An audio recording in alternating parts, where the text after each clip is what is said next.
if anybody used to call it the Vince the Bay Show. A lot of us actually previous listeners of Vince the Bay. I was a caller into a show before the Anon Revolution, as I called it, took over. So, well, because, I mean, that's not something I was heavily interested in. So it didn't make sense for me to call in, you know.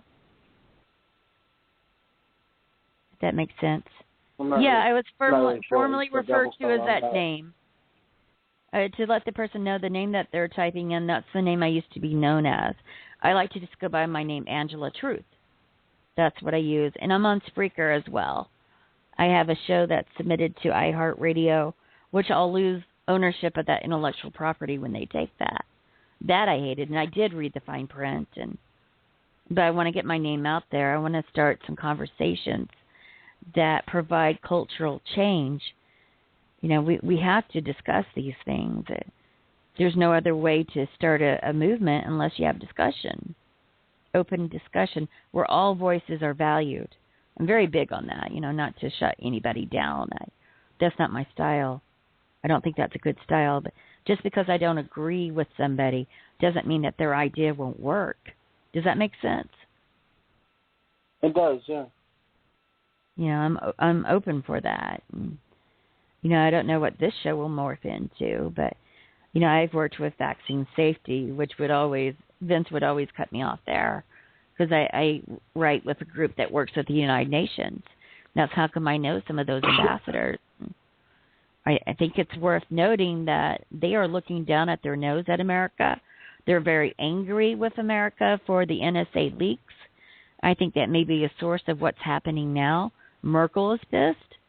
You know, England. I mean, I could go on and on about that. Just, you know, we are the scum of the earth in the eyes of the UN right now. I mean, it's bad. People don't realize how low we appear and how low we really are. They don't realize how dirty their skin is. All this was a self-inflicted wound, too, because if you think about it, right, America has become so paranoid, that's why they tapping into everybody's phone, right, that they don't know what's going on, where it's coming from, because now, and it goes even deeper than that, is that why would you be all paranoid if you don't have nothing to be paranoid about? Now, not to say that there's not bad people out there that want to do bad things just for all type of different reasons, but what doesn't help is when we cause wounds on other people, and now we have to live with this paranoia. They planning and plotting. You know, whether they are or aren't. The point is that how did we get to this point? You know, where now, you know, I mean, and then the thing is I'm going to be honest with you, total honesty, if somebody really wants to do some harm, they can do it. All they have to do is do it. You know, it's just sad that we have to live in this, and then most of the people that pay are the innocent people, whether it be something from, some tragedy or by our invasion of privacy, of us being treated like prisoners in a lot of ways when we go through the airline system and things of that nature. In Russia, they have metal detectors. I see that coming into the public transportation system very soon. I mean, America's paranoid. I can understand that. They may have reason. Paranoid. Now, Shadow, what do you think behind all the NSA leaks? And do you think that has something to do with that ruling that happened on January 14th? Honestly, when it comes to my opinion about the NSA, I understand two truths. One is that, yes, our privacy was in fact violated. Two, there was a reason as to why it was. And that was, the United States government is vast within itself. However, there is no way on God's green earth that the NSA or any other intelligence agency has the physical capability, the manpower, or the machine resources to spy on all 7.3 billion people on the planet. They don't even have the capability to spy on the 2.9 approximate individuals that are currently connected to the internet. let alone be able to spy on every single American in this nation.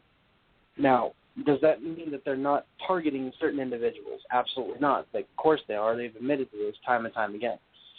Is this system perfect? No, it's not. But it's not necessarily a bad thing that our intelligence agency is attempting to gather intelligence. Yes, now, it's I a matter agree. of what they do with that intelligence. It's a matter of what they do with that intelligence that falls into the question of morality. Not who you spy on, but what you do once you obtain that information. That's what can damage, that's what can hurt, and that's what scares people. So with that being said, any information that the NSA had been collecting, and the fact, NSA had probably got their jimmies rustled due to Edward Snowden and various other individuals that have stepped forward and essentially blown the whistle on these guys, may have had an impact with the government pushing forward on the cancellation of net neutrality and freedom for all when it comes to the Internet itself. I wondered about that because they sound so scared when they talk about him, especially the president. There's a sense of urgency in his voice when he talks about Snowden. It made me wonder if he was behind the Court of Appeals decision to reverse it. That it made me think. Go ahead. The messed up thing with Edward Snowden is that even if he was a reason why the Net Neutrality Act essentially is on its deathbed now,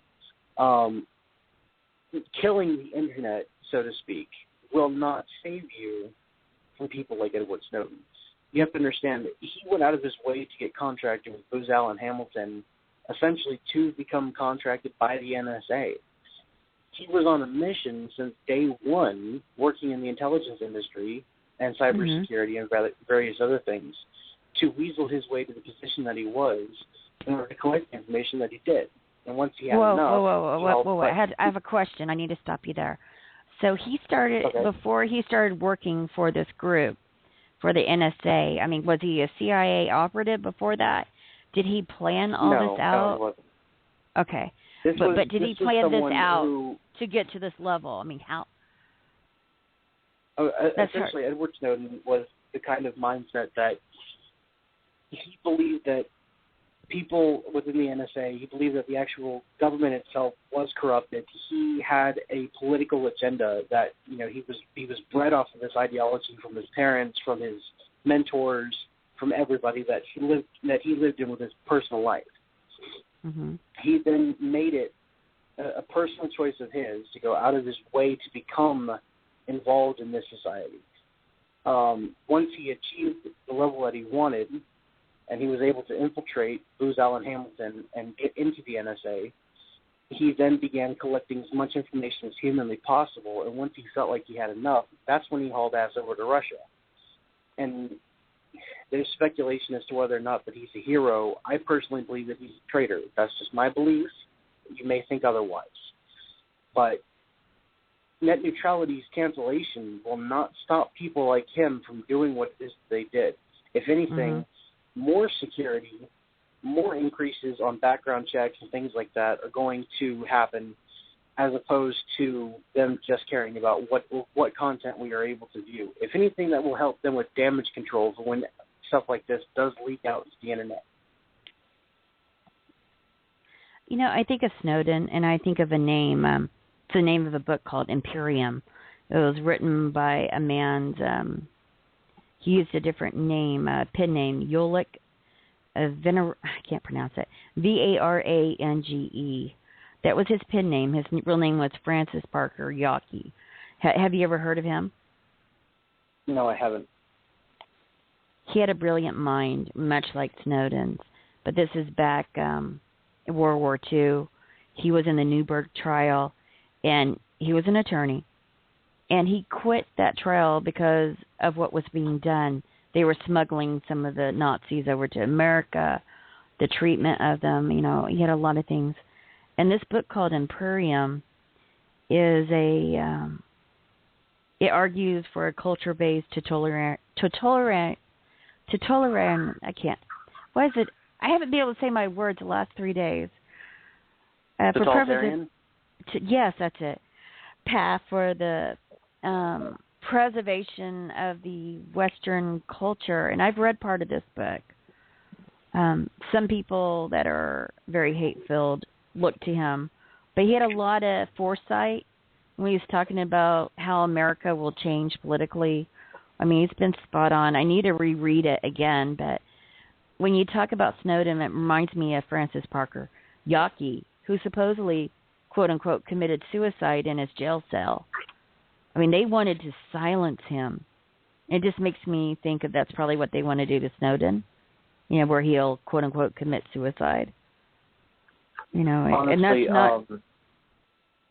yeah? It's not the first time that it's happened. I mean, look at Aaron Schwartz. That's another prime example of topic. And he's Sorry, the one that was... No, that's okay. He was the one that was they placed him in a Missouri psychiatric unit. Is that the Aaron that I'm thinking of? I'm not sure. He is the one that killed himself last year. So he did commit suicide. He was an anon. He wrote some out there books that he was promoting. He was the one that supposedly breached MIT security and was being harassed by the Department of Justice and all kinds of crap to the point where he ended up killing himself. I talked to him before they put him in a hospital before the suicide.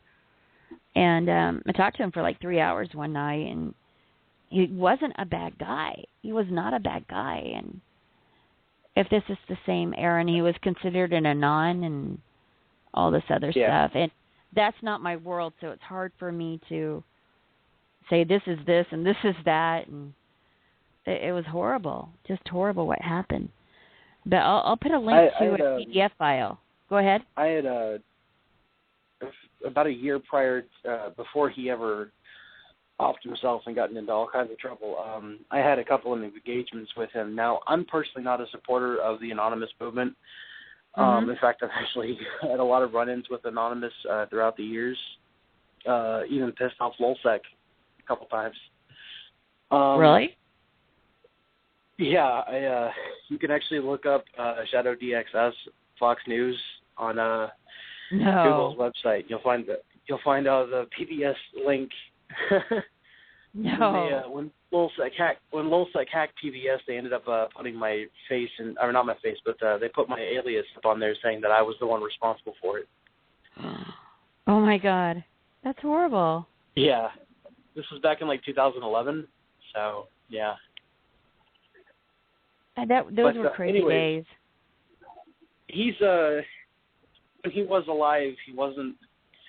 I definitely don't want to say that he was just one of the run-of-the-mill anons that was crying for attention, but he was, he was a bright kid with a bright future, and I think that, I'm sad to see that he did kill himself, despite the fact that I've trolled his death. It's. I think. Do you think it was a suicide? Do you think it really was a suicide? Yeah. Do you think they pushed him to it? I mean, you could do that with medication. I mean. There's crazy things.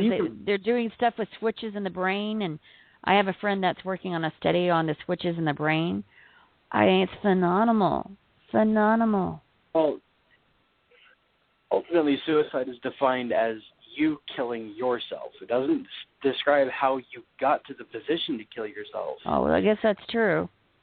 Didn't look at it that way. I mean, if you were to question the morality of it, yes, there was a possibility of the pressure from the Department of Justice and the pressure from the medications and everything that he was dealing with in his life, as well as the realistic, threat that he was going to go to prison for his actions, probably drove him to the point of suicide. May have. I keep thinking about that study on switches in the brain. My friend, he's in Colorado. The shooter from Colorado was in a special group, a study group of 17 people. My friend was in that same group as the shooter. It makes me wonder if they did an experiment on one another. The switches in the brain, I can't tell you how powerful that is and what they can do. That's something like a conversation for 10-4 radio on Blog Talk. Well, sure. I mean, I don't have a problem with that. But, having talked with the shooter, and of course my friend who's doing the study, something wasn't right, but that wasn't like him to do that type of behavior. No one knew.